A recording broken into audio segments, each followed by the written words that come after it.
Bugün sizlerle helix komutuyla cıvata çizimi ve spiral komutuyla da rulo çizimi yapacağız. Hazırsanız hemen videomuza başlayalım. Öncelikle arkadaşlar yeni bir sekme açıyorum.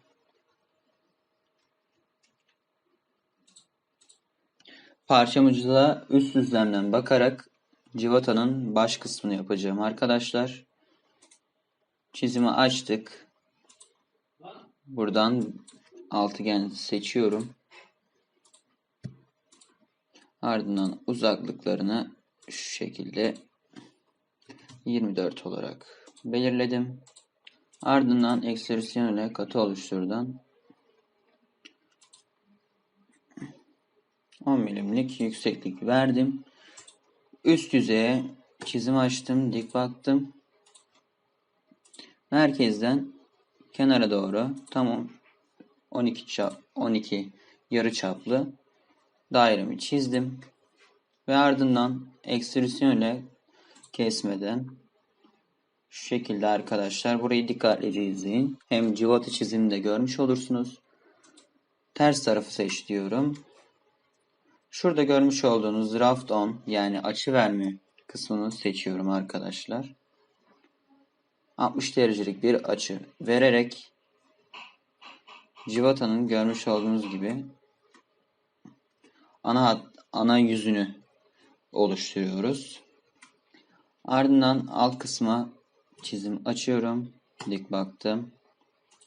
Merkezden 16 çaplı şu şekilde oluşturduk. 60 uzunluğunda ekstrüsüne katı yaptık. Çizimimizin yani cıvata çiziminin görünümünü oluşturduk. Şimdi sırada dişli kısmı kaldı. 2015'te dişli için bir komut yok 2015 sürümünde. O yüzden de biz bu dişli çizimini şu şekilde şu curves kısmına helix ve spiralden yapacağız arkadaşlar. Hemen mantığını gösteriyorum size. Ben bu düzlemden çizim açacağım. Aynı çapta bir daire oluşturacağım.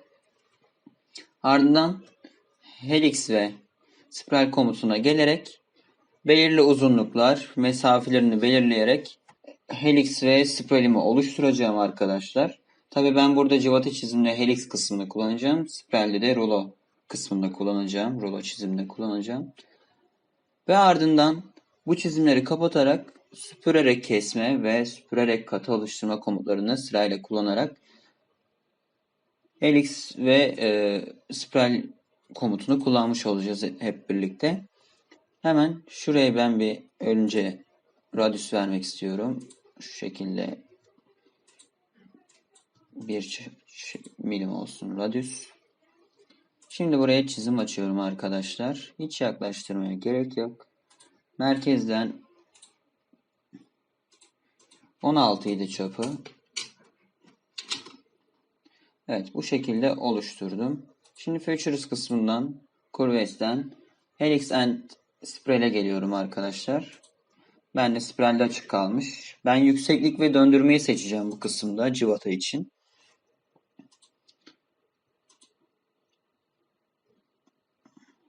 Şöyle yanlış seçtik. Aynen.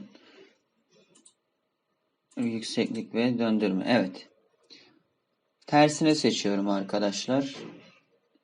Şöyle dereceyi sıfırlıyorum. Merkezden olsun. Şöyle uzunluğumu da 50. 50 çok fazla oldu. 38 yapalım. Sıklığını da 19. İdeal gibi duruyor. Ve çapı da görmüş olduğunuz gibi pi 2 milim diye gösterdi. Burada taper helix'i de kapattığımıza göre arkadaşlar yükseklik ve dönme ile helix ve spiralimizi oluşturuyoruz. Bu işlemimiz tamam olduğuna göre şöyle sağ düzlemden buraya bir çizim açıyorum. Ve buna dik bakıyorum arkadaşlar. Şu uca bir çizim yapacağım. Yani üçgen çizeceğim bu uca. Ve de ona göre bir yoldan, çizdiğim spiral yolun, helix yolundan kesme işlemini gerçekleştirecek. Şöyle poligon komutumu alıyorum.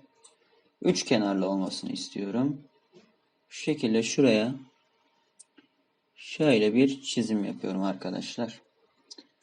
Aradaki mesafeyi şöyle 1.4 dedim.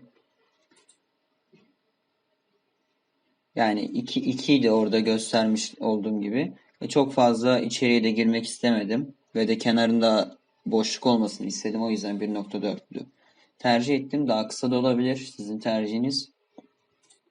Sonradan arkadaşlar ölçü komutundan çıkarak CTRL ile merkezi ve de spirali seçiyorum. Ekranıma gelmedi benim ama şöyle kolay komutlarda gelmesi lazım. Evet. Çakışıklık ve del ilişkisi var arkadaşlar.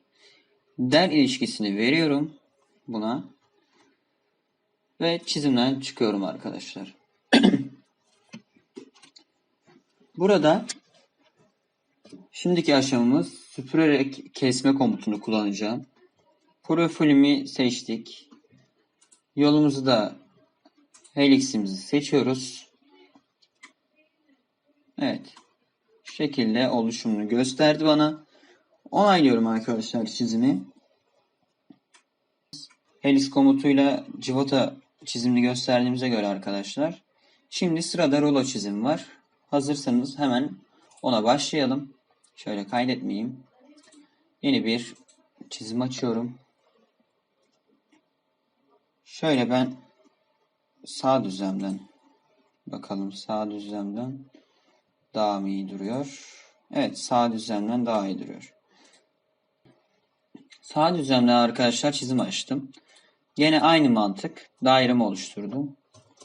Çap 100 dedim arkadaşlar. Sonra Features kısmından gene Curves'tan Helix ve Spiral'e tıklıyorum. Evet arkadaşlar, şimdi burada spiral'i göreceğiz. Benim amacım çevresinde spirallerle bir rulo çizimi yapmak. Bu çizimi neden yapıyorum? Genelde ham madde satışlarında, imalata bu şekilde malzemeler gelir. Bu da önemli bir komut. O yüzden de spiral'i burada anlatmak istedim açıkçası size. Şu şekilde içe doğru yaptı arkadaşlar. Ben dışa doğru yapmasını istiyorum. Evet. Aradaki mesafesinin 3 olmasını istiyorum ki ben kalınlığımı 2 yapacağım. 1 milimlikte sargı arasındaki mesafe olabilir. Şöyle 19 çok fazla. 10 diyorum arkadaşlar. Şöyle benim başlangıç noktam çok yukarıda kalmış. Ben daha onu uzatacağım. Çünkü belli bir açıklık verilir ruloda. Şöyle 270 derece dersem, evet tam istediğim noktaya geldi. Spiralimi bitirdim, onayladım. Şimdi arkadaşlar tam bu noktadan, yani orası hangi yön bakıyor? Ön düzlem tam o hizadan bakıyor. Bir çizim açıyorum ve buna dik bakıyorum. Aynen öyle dik baktık. Şimdi dikdörtgenimi aldım. Şöyle ölçülerini verelim. 2 kalınlığında olacak demiştik. Şuraya da 10 olmasını istedim arkadaşlar. Şimdi ilişkilerini tanımlamam gerekiyor. Şu şekilde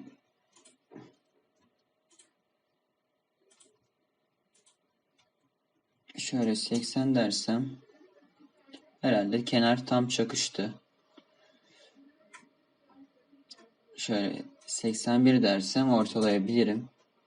Yok, 79 demem gerekiyor. Dedik arkadaşlar. Ardından merkezleri de eşitlemek istiyorum. Şu şekilde tıkladım. 10 milim uzunluğundaydı. 5 merkezi yaptım arkadaşlar. Evet. Profilimizi çizdiğimize göre çizimden çıkıyoruz arkadaşlar. Aynı şekilde geçen süpürerek kesme komutunu kullanmıştık. Bu sefer katı oluşturmayı kullanıyoruz arkadaşlar. Profilimizi seçti. Yolumuzu da seçiyoruz arkadaşlar. Onaylarsak eğer şöyle dik bakalım. Evet arkadaşlar, bize Sprite ile rulo çizimini yaptı. Gerçekten kolaylıkla oldu. Yani başka türlü çizemezsiniz bu çizimleri. Aynı şekilde Civata'da da olsun, rulo çiziminde de olsun. Tabii başka sürümlerde, yüksek üste sürümlerde civata çizimi daha kolay çünkü diş komutu var. Ama ruloyu mecburen bu komutta kullanmanız gerekir, yapmanız gerekir. Diğer türlü aynı çıkıntıları veremezsiniz arkadaşlar. Aynı çıkıntıları veremezsiniz. Evet arkadaşlar, bugün sizlere helix ve spiral komutunu anlattım. Civata ve rulo çiziminde. Umarım beğenmişsinizdir. Etkileyici bir ders olmuştur. Tekrardan görüşmek üzere. Hoşça kalın arkadaşlar.